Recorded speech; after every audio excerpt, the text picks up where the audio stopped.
وَسَيُجَنَّبُهَا الْأَتْقَى، اور ہم بچا دیں گے یا بچا دیا جائے گا اس سے جو بہت ہی متقی ہے۔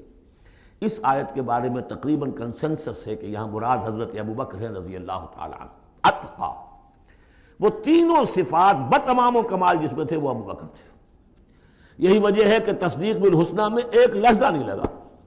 حضور فرماتے ہیں کہ میں نے جس کے سامنے بھی اپنی نبوت کی دعوت رکھی اس نے ضرور کچھ نہ کچھ توقف کیا، سوچا، سوائے ابوبکر کے کہ ایک لحظے کا توقف نہیں کیا۔ اور ان کی شخصیت میں وہی چیزیں موجود تھیں، غریبوں کے اوپر شفقت تھی، نیکی کی، اور بنیادی طور پر وہ موحد تھے، انہوں نے کبھی بت پرستی اختیار نہیں کی زندگی میں، تو وہ صلاحیت جو ہے تقویٰ بھی تھا، اعطاء بھی تھا، خرچ کرنے کی صلاحیت تھی۔ انہوں نے خرید کر جو ہے غلام جتنے تھے جو مسلمان ہو گئے تھے، غلام اور کنیزیں، اور جن کے اوپر سخت جو ہے پرسیکیوشن ہو رہی تھی، ٹارچر ہو رہا تھا ان کے آقاؤں کی طرف سے، منہ مانگے دام دے کر ان کے آقاؤں کو نے خریدا ہے اور آزاد کیا ہے۔ فَأَمَّا مَنْ أَعْطَىٰ وَاتَّقَىٰ وَصَدَّقَ بِالْحُسْنَىٰ، یہ تینوں اوصاف بتمام و کمال ابو بکر میں، ابو بکر صدیق اور صدیق اکبر رضی اللہ تعالی عنہ۔